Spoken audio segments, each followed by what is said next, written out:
Yung, may Actually, panawagan. post po siya sa Facebook 20 minutes ago kanina po. Kakagising ko lang, excited naman po. O, kalmahan mo, alam ko, pangarap mo yan umabot sa Tulfo kagaya ng pag-utos mo kay Canada Girl dati. Asa na ang tawag, inihintay ko. Pero tinatawagan natin, sir, wala pong sumasagot po. Saan? Pupuntahan na lang daw po si Boy Tapa. Hindi niya tinatawagan? Ano? Hindi po, tinatawagan po natin, sir. Ringing po. Hindi po sumasagot.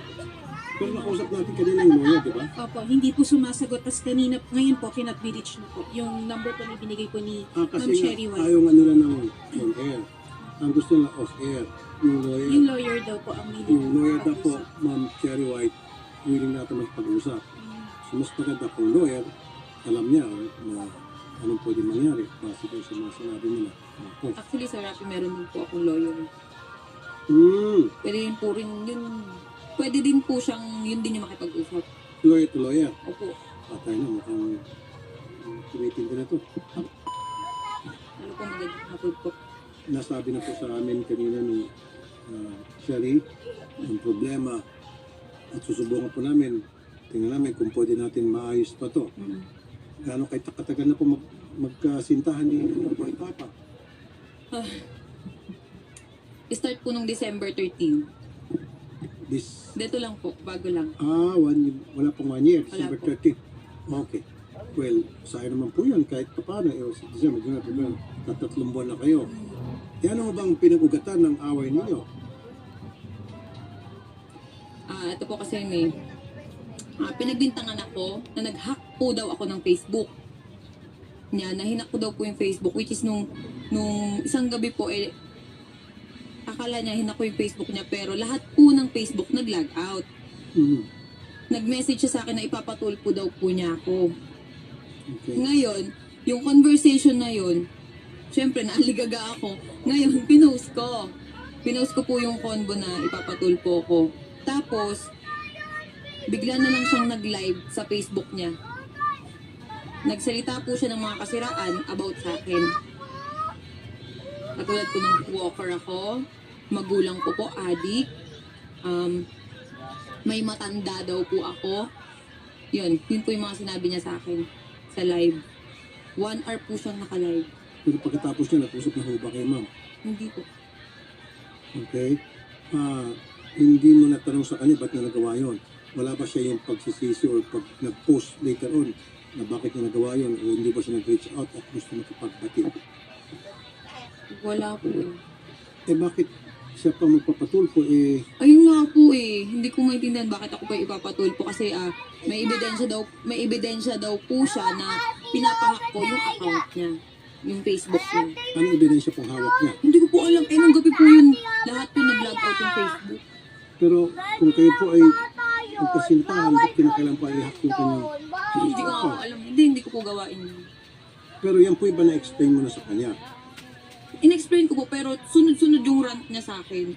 Nasabihan niya pa ako ng mga bad words na, ulul ka, alam ko ikaw may gawa nito. Pero, nung time na po yun, lahat ng Facebook nag-log out. Okay. Apo, nagkaroon po talaga ng down po. Ang meta po nung araw po na yun. Facebook, Messenger, and Instagram po. Yung po ba, Nag-down po talaga. alam niya at nasabi sa kanya? Hindi ko po alam. Pero nung time na po na yun, sinabi ko sa kanya yun na, paanong hinahack, nagko-content kami dito na na-log out lahat ng Facebook. Sabi niya, ulul ka, ikaw lang gagawa nito, alam ko yung ginagawa mo. Pero anong motibo para gawin niyo sa kanya? Hindi niyo ba na ipaliwanag sa kanya na bakit ba't ko gagawin yun? Ba't kita i-hack? Sir, puro bad words po yung sinabi niya. Ako, kalmado lang. Sabi ko, hindi ko gagawin yan. Nandito po yung conversation sa akin. Pero sa palagay niyo po, bakit niya naisip yun? Marami Siguro ng po police dahil dito. po galit siya. Galit siya. Bakit po siya galit Sir, siya? matindi magalit yun, nakakatakot. Kaya nga boy tapang eh. Opo, nakakatakot talaga. Dapat prepared ka na kung makipagrelasyon ka sa Hindi, kanya. kaya nga po Alam mo, naipagwalay dapat- na ako eh. Ayaw niya. Ayaw niya. Siguro give it a try. Kasi siyempre ma'am, nung pinasok mo relationship with him, alam mo kung ano yung karakter, yung pagkatao niya. Dapat tanggap Sir, niya nung at ready nagkakilala ka. kami, hindi po siya ganun. Sobrang lambing niya. Sobrang bait niya.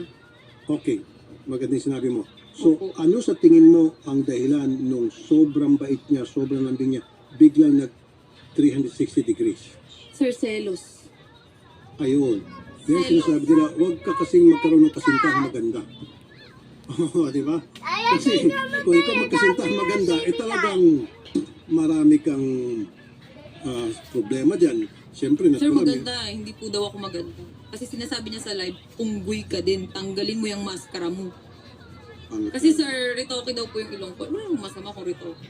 Doon sa mga mga selosa at seloso, huwag na kayo magkasintahan ng gwapo at maganda para hindi na kayo magsaselos. Wala nang aligit-aligit. Diba? So, nagsiselo siya. Baka naman may pagbasihan man para maging fair. Baka naman may pagbasihan yung pagsiselos niya.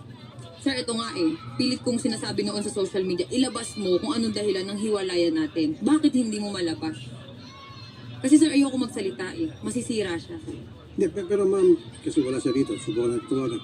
Yung bang, okay, dati malambing siya, sabi niya sweet. Sobra. O, Parang siyempre, prinsesa.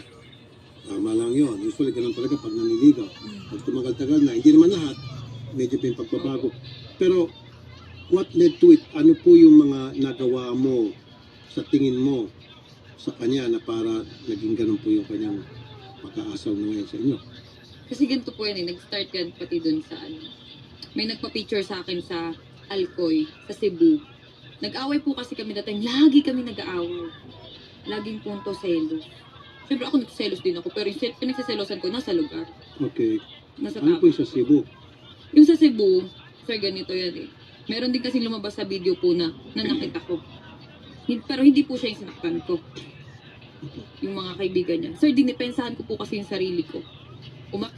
Bumaba ako dun sa resort, nakapanty ako, nagsiswimming po ako nun that time.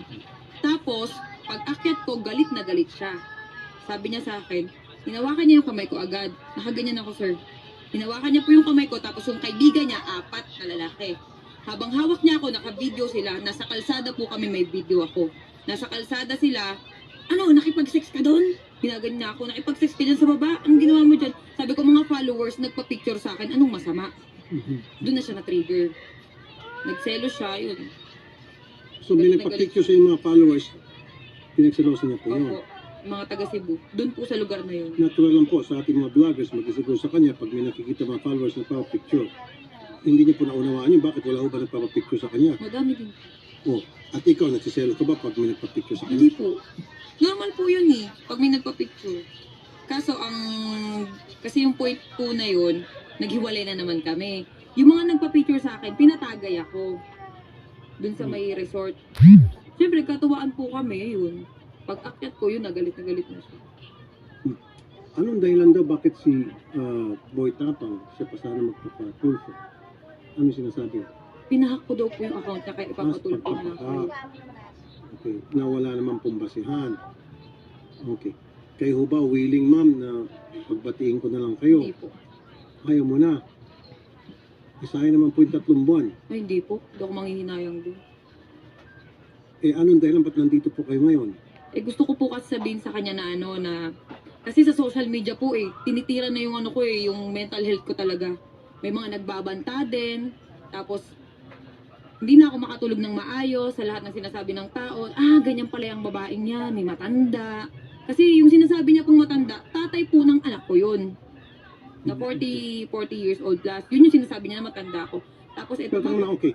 Yung ba na isabi mo sa kanya bago kayo nakipagrelasyon sa kanya na ako ay merong anak at ang tatay nito ay alam niya po yun. Okay, so dapat hindi niya na sinisingil siya yun. Diniklara niya yun sa kanya. Okay. So ano pa po yung kanyang hinaing? Sa social media, yung mga luxury bag ko daw po ay galing sa sugar daddy. Yun yung sinasabi niya. Na pinost ko, galing po yun sa sarili kong pinagpaguran yun. Yun yung kasi may mga nagko-comment sa akin, yung bag mo galing naman sa sugar daddy mo. Siyempre, nasasaktan ako, sir. Yung mga ganun na, nadadamay din po yung anak ko sa mga comment. Kaya sabi ko, hindi po ako sumagot sa sa Facebook. Gusto ko daanin na lang namin sa Okay. Kasi ma'am, ito, kung talagang hindi kayo magpag-ayos at lumalato, kung yung po yung naitabi nyo o na screenshot nyo, yung mga pananalita na hindi totoo, pwede ho ma-cyberlagan natin. Kung sino man yung gusto nyo.